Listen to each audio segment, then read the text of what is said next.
नमस्कार मित्रांनो. आज आपण क्रॉप प्रोटेक्शन रिबन, पक्षी प्रतिकारक रिबन किंवा पाखरू पट्टा याबद्दल अधिक जाणून घेऊया. ही आमची कंपनी ताम्हण्या ॲग्रो सोल्युशन्सने विकसित केली आहे. आता धान्य पिके आणि इतर सर्व पिकांचे उपद्रवी पक्ष्यांपासून संरक्षण करण्यासाठी दररोज शेतात जाण्याची आवश्यकता नाही. अधिक माहितीसाठी आणि खरेदीसाठी स्क्रीनवरील नंबरवर कॉल करा.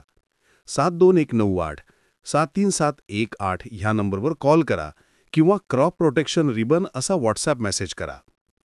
तुमच्या धान्य पिकांचे कीटक आणि उपद्रवी पक्ष्यांपासून संरक्षण करण्यासाठी, तसेच तुम्ही ते गहू, बाजरी, ज्वारी, तांदूळ, डाळिंब इत्यादी सर्व प्रकारच्या धान्य तसेच इतर पिकामध्ये वापरू शकता. ते पक्ष्यांना कोणतेही नुकसान न करता पिकांपासून दूर ठेवते, त्यांचे संरक्षण करते. रिबन सतत वाऱ्यात हालत असते आणि त्यावर सूर्यप्रकाश पडतो, ज्यामुळे उपद्रवी पक्ष्यांना पिकांकडे जाण्यापासून रोखले जाते. साधारणपणे 200 मीटर रिबन एका बंडलमध्ये येते. 2 रिबनमध्ये 25 ते 30 फूट अंतर असावे.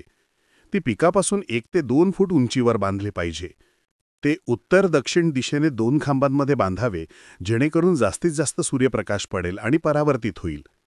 दोन्ही खांबांभोवती रिबन 4 ते 5 वेळा तीळ देऊन गुंडाळा आणि बांधा.